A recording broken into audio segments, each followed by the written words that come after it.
Sorry to get so close, but I'm hoping you'll think this week's video, the final effect, was deliberate and not a complete and utter accident.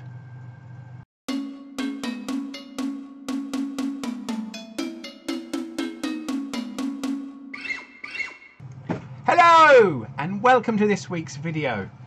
Before I go any further, two thank yous, both of them to someone called William. So first of all, William Hunt, thank you so much for putting my name on your post that you've got about your latest video with decorative platter rims that you've been doing. Very grateful. Wonderful shout out. Got my name on the Daniel collection page. Oh, feet back on the ground. And with my feet back on the ground, thank you to another William in my life, and I think you know who you are. And that's all I'm going to say about that.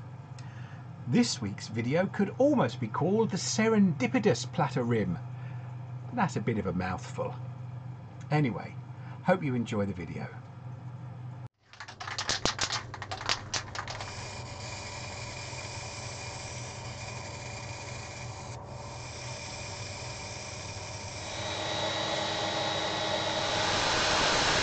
Right, so only a very little bit of that black's going to be left at the end, but I'm going to just go back to a very basic technique, just using kitchen roll, putting on colour around the rim, a bit like the sea blue platter, which is on a couple of years old now, about almost that video. So that's kind of probably a slightly different range of colours, but it might end up being mostly blue.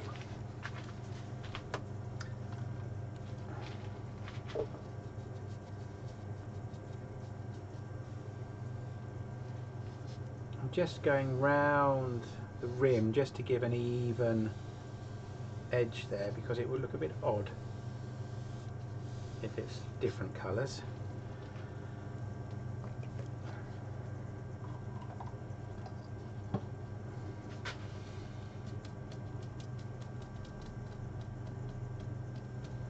Still quite a lot of the wood grain coming through.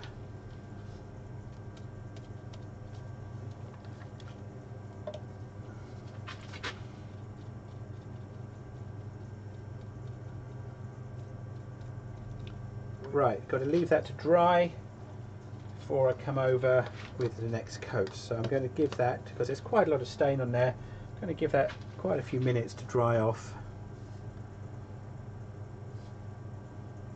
It's one of those ones, folks, where it'll be, shall I stop here or shall I carry on? And for now, it's definitely a carry-on job.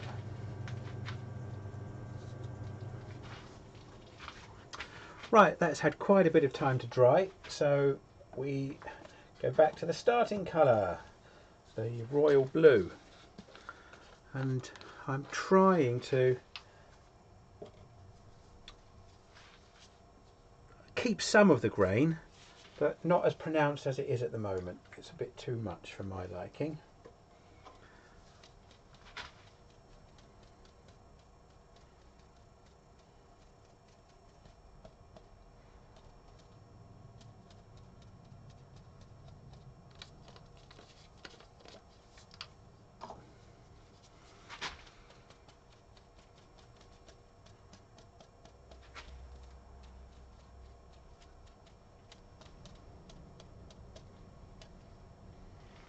Okay, and again, time to let it dry well.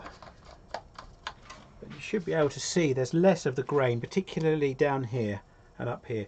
This part of the grain is still fairly prominent. Okay, that'll do for now.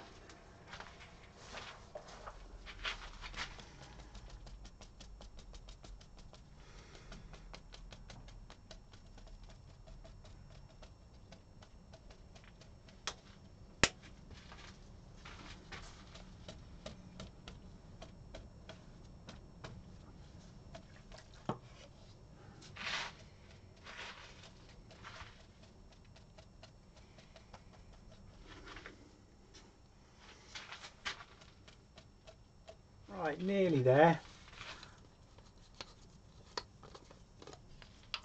Going last bit of dabbing and then I think we're just about there.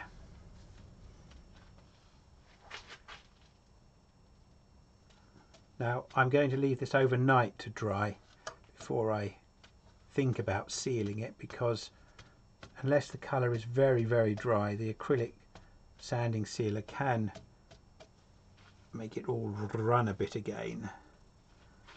Okay. Right, and so as not to repeat myself too much, over the top of this I'm going to put some acrylic airbrush paint. I'm going to go for some silver, and I'm going to use this stencil to put the silver on. As we say many times in these videos, this is where it could all go wrong. Right, put a few drops in there. It's quite watered down, so it's going on a little bit splodgified, which is the technical term.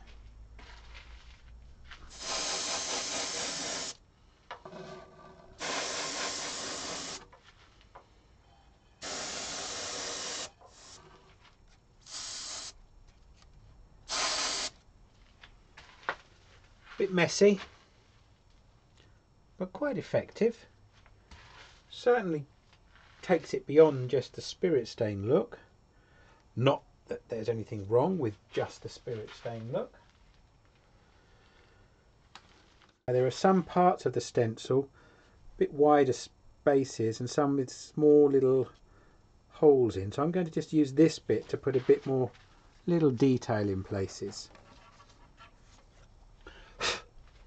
I must get a dust-free worktop.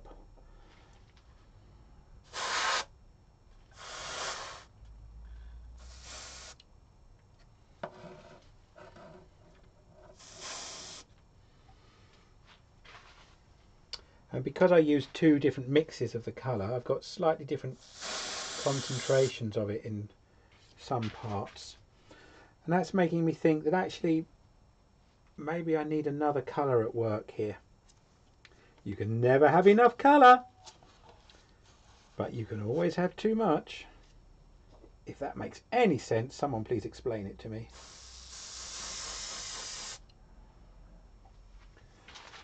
Now the question is, what other colour? Now these are the colours I've got in this set of, I think they're Vallejo? No, model, yeah, Vallejo. V-A-L-L-E-J-O. I think possibly, shake it up, possibly a bit dark, that green. Might have to do a bit of mixing, make it a bit lighter. Got white.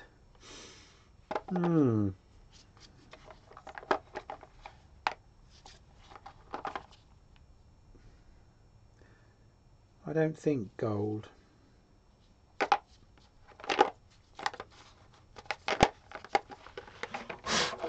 If I could get it a bit thinner, I might be tempted by the blue. I mean, a thinner line.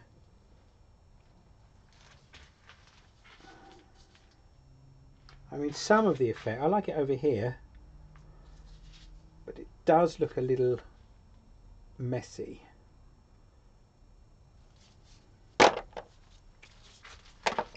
Right, bit of red.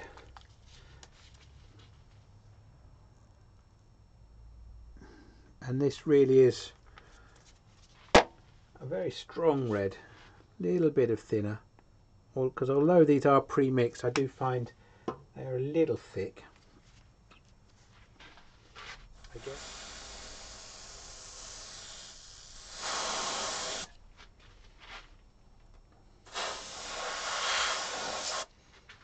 Well, I think that looks pretty hideous.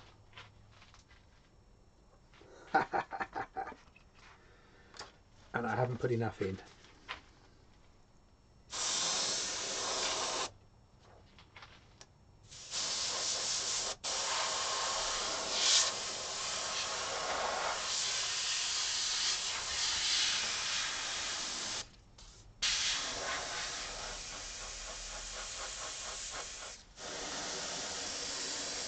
I wonder if I should try some yellow.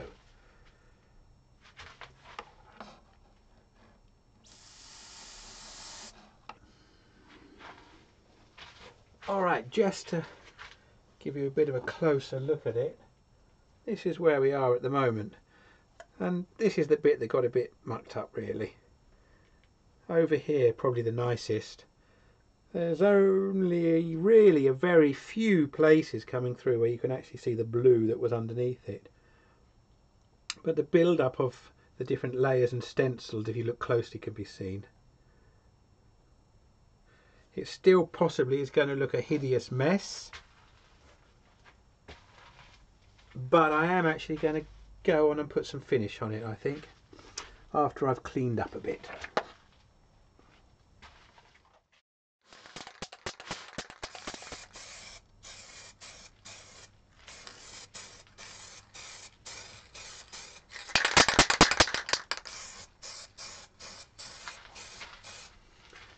Now that is very interesting and a little unexpected, but if I'd thought about it, probably not. Can I say I meant that to happen? The acrylic sanding sealer is diluting the red paint and bringing through the blue behind it and losing some definition. That is interesting. Oh, I might just have discovered something that could be fun to play with. There's a bit there where it hadn't quite got the sealer on. Now that certainly looks a lot more vibrant. But is it nice? And should I be worried if it's nice?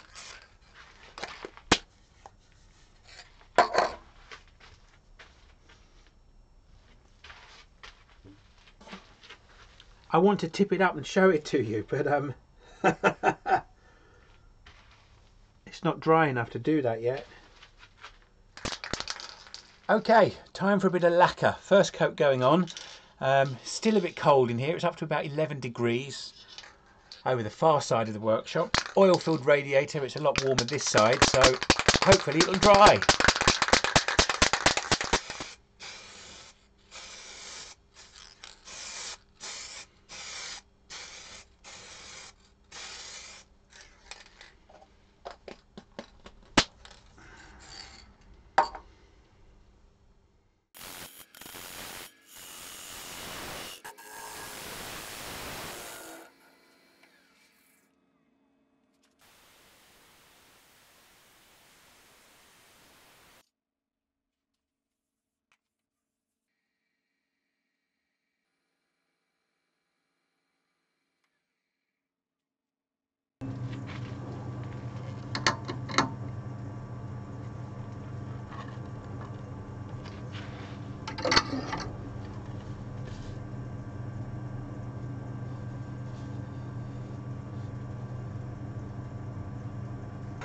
Well, can you tell I'm quite pleased with this one? I hope I'll be able to recreate that effect of bringing the spirit stains out from underneath acrylic airbrush paint by putting sanding sealer on shortly after the paint. I hope it wasn't just an atmospheric fluke that never happens again, although that might make this one priceless. Different shape, a bit flatter, no OG, but quite a wide space that's usable in this one. I don't know, 10 inches across? Let's see. Well, okay, 8, 10. What's the difference? It's 11.5 inches across completely. I decided to keep this little inner bit of rim in. I think that gives a nice transition between the two and catches the light a little. Yeah, overall I'm really pleased with that. Have I already said that? I think I have. Okay, that's it for this week. Thanks for watching.